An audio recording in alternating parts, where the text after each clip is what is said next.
আসসালামু আলাইকুম, সবাই কেমন আছেন? আশা করি সবাই ভালো আছেন। আলহামদুলিল্লাহ, যাত্রী সবাই নিয়োজিত রয়েছি। আমি মোহাম্মদ আমজাদ নতুন একটা ভিডিও নিয়ে চলে আসলাম আপনাদের মাঝে। যেহেতু মাহে রমজান চলতেছে, আল্লাহ পাকের রহমতের মাস, তো আজকে আমার এক দুবাই প্রবাসী ভাই আসতেছে, ওনার ফ্যামিলিও আমার গাড়িতে আছে। তো প্রবাসী ভাই আমাকে বলল, ভাইয়া যেহেতু আপনি আমার নিজ এলাকারই, যদি পারেন আমার ফ্যামিলির মানুষদেরকে নিয়ে আসেন, ওনারা অনেক আক্ষেপ হয়ে আছে আমাকে রিসিভ করার জন্য। যদি আসেন ওরাও খুশি হবে, আমি অনেক খুশি হব। তো যেই কথা সেই কাজ, প্রবাসী ভাইয়ের কথা শুনে আর ফেলতে পারলাম না, ওনার পরিবারকে নিয়ে চলে আসলাম ঢাকা এয়ারপোর্ট। তো দেখতে পারতেছেন আমার প্রবাসী ভাই অলরেডি চলে আসছে। এ হচ্ছে আমার দুবাই প্রবাসী ভাই। তো আমি একটু গাড়িতে ঘুমাচ্ছিলাম, তো হঠাৎ করে দেখি উনি চলে আসছে আমার গাড়ির সামনে। তো ওনার যে মালামালগুলো ছিল এগুলো সুন্দর করে আমার গাড়ির পিছনে সুন্দর করে সেটিং করতেছিলাম। আমি তো পুরাই অবাক, বেশিক্ষণ লাগে না কি। আমি যেহেতু আমার গাড়ির ভিতরে ছিলাম, তো আমার প্রবাসী ভাইয়ের ফ্যামিলি ছিল গাড়ির বাইরে, তো ওনারা বাইরে হাঁটাঘুটা করতেছিল। তো এই টাইমে আমার প্রবাসী ভাই 2 নম্বর টার্মিনাল দিয়ে বের হয়, তো ওনার পরিবারের সাথে কন্ট্যাক্ট করে। তো ওনার পরিবার ওনাকে রিসিভ করে সোজা আমার গাড়ির সামনে নিয়ে চলে আসে। কারণ আমি ভোর 4টার দিকে কুমিল্লা জেলা থেকে রওনা হয়ে গেছি, সকাল 7টা বাজে ওইখানে আমি এয়ারপোর্টে পৌঁছায় গেছি, যার কারণে আমার একটু বিশ্রামের দরকার ছিল। তো যাই হোক, অবশেষে ওনাদেরকে নিয়ে দেখতে পারতেছেন এয়ারপোর্ট থেকে বের হয়ে যাচ্ছি নিজের কুমিল্লা জেলার উদ্দেশ্যে। তো গুগল ম্যাপে ট্রাই করে দেখলাম না, শহরের ভিতরে মোটামুটি একটু ফ্রি আছে, যার কারণে যাত্রীকে নিয়ে শহর ভিতর দিয়ে প্রবেশ করে যাচ্ছি। একটু ফ্রি ছিল, ফ্রি থাকলেও কারণ ঢাকা শহর বলে কথা, একটুখানি জ্যামজট তো থাকবে, এটাই স্বাভাবিক বিষয়। তো আমার যাত্রী খুব সুন্দরভাবে রিল্যাক্স হয়ে বসছে। তো অবশ্যই যাই হোক, আমি ঢাকা শহরটা অনেক কষ্ট মষ্ট করে পার হয়ে এখন বর্তমানে আছি আমাদের কাশপুর সেতু। কাশপুর সেতু পার হয়ে গেছি, আর কোনো টেনশন নাই, কোনো চিন্তা নাই, যেহেতু হাইওয়েতে চলে আসছি। তো অবশেষে যেহেতু আমরা ড্রাইভিং করি, আমাদের অল টাইম গ্যাস তেল যখনই শেষ হয়ে যায় তখনই লাগে। তো আমি গ্যাস পাম্পে ঢুকে আমি গ্যাসটা নিলাম, গ্যাসটা নিয়ে বিলটা পরিশোধ করে দিলাম। তো অবশেষে আবার নিজ গাড়ি ছোটা শুরু করলাম নিচ গতিতে। তো যাই হোক, মোটামুটি যখন হাইওয়েতে আসছিলাম গুগল ম্যাপে ট্রাই করলাম না, যাই হোক মাসলাদের রাস্তা মোটামুটি ফ্রি আছে, মানে গাড়ি তো খুব নিজের নিয়ন্ত্রণ যতটুকু ছিল অতটুকু চালানোর চেষ্টা করছি। তো এই মুহূর্তে চলে আসছে আমি মেঘনা সেতু, দেখেন মেঘনা সেতু।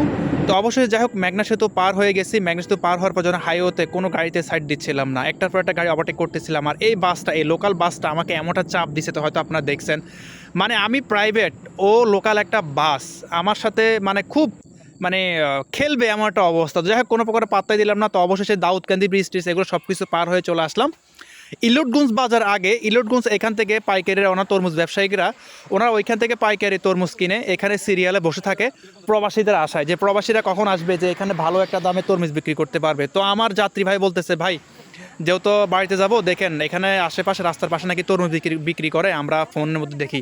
আচ্ছা সমস্যা, যেহেতু আপনি তরমুজ কিনবেন। তো প্রবাসীর কথা না ফেলে পারলাম না, তো গাড়িটা সাইড করে, তো প্রবাসী দেখতে পারতেছেন অনেক তরমুজগুলো দেখতেছে, তো অলরেডি 2টা তরমুজ কিনে নিছে। তো যাই হোক, আলহামদুলিল্লাহ অবশেষে আমাদের পদুয়ার বাজার বিশ্বর চলে আসছি, দেখতে পারতেছেন আপনারা।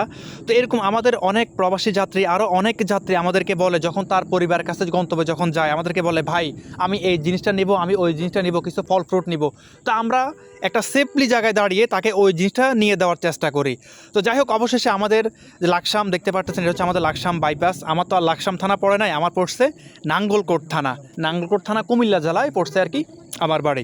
তো অবশেষে চলে আসলাম, আমার সে যাত্রী বাড়ি হচ্ছে লাকসাম থানা কৃষ্ণপুর গ্রাম। তো আমি অলরেডি কৃষ্ণপুর গ্রামের রাস্তা দিয়ে প্রবেশ করতেছি, দেখতে পারতেছেন এটা হচ্ছে গ্রামের আঁকাবাঁকা রাস্তা, কিন্তু রাস্তাটা মাশাআল্লাহ অনেক ভালো ছিল। তো অলরেডি যাত্রীর প্রায় বাড়ির কাছাকাছি চলে আসছি। তো আলহামদুলিল্লাহ যাত্রী আমার অনেক সন্তুষ্ট, বলতেছে বারবার, ভাই আলহামদুলিল্লাহ খুব ভালোভাবে আসছি। তো দেখতে পারতেছেন যাত্রী এখন নামাই দিচ্ছি, উনি হচ্ছে আমার প্রবাসী ভাই। তো ওনার যে মালামালগুলো ছিল, দেখেন ওনার যে তরমুজ কিনছে সেই তরমুজ, তারপরে ওনার যে লাকিস, তারপর ওনার গাইড, ওনার ব্যাগগুলো সব কিছু আমি সুন্দরভাবে নামিয়ে দিচ্ছি। তো ওনার এখানে আত্মীয়স্বজন আছে, ওনাদের সাথে মোলাকাত করতেছে, দেখতে পারতেছেন। তো যাই হোক, আমার সব কিছু মালামাল নামানো শেষ। তো আমি আমার প্রবাসী যাত্রীকে বললাম, ভাই গাড়িতে দেখেন আর কোনো কিছু আছে কি না, যেহেতু আমি চলে যাব, কারণ কিছু থাকতেও পারে। তো উনি আমার গাড়িটা দরজা খুলে সব কিছু চেক করতেছে যে কোনো কিছু আছে কি না। তো দেখলাম একটা ফলের পোটলা আছে, তো ওনার ছোটো ছেলেকে বললাম এই ফলের পোটলাটা নিয়ে যাও। তো যাই হোক, আমার প্রবাসী ভাই কী বলে শুনেন। আসসালামু আলাইকুম। তো অবশেষে আমার এই দুবাই প্রবাসী ভাই, ওনাকে নিয়ে আসলাম, ওনার পরিবার সহ ওনার গন্তব্যে কুমিল্লা লাকসাম থানা কৃষ্ণপুর গ্রামটার নাম। তো ভাই আসসালামু আলাইকুম, আপনি তো আসছেন আপনার পরিবার নিয়ে, আপনার রাস্তাঘাটে কোনো প্রবলেম হয়েছে কিনা আমাদের যাত্রীর উদ্দেশ্যে কিছু বলেন।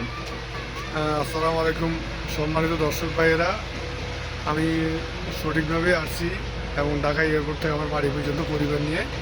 কোনো সমস্যা নাই, আপনারা ওই প্রতারণার হাত থেকে বাঁচে থাকবেন। আর একজন সিনিয়র দক্ষ ড্রাইভারকে নেবেন, আপনাদের ভালোর জন্য এটাই ভালো হবে এয়ারপোর্ট থেকে।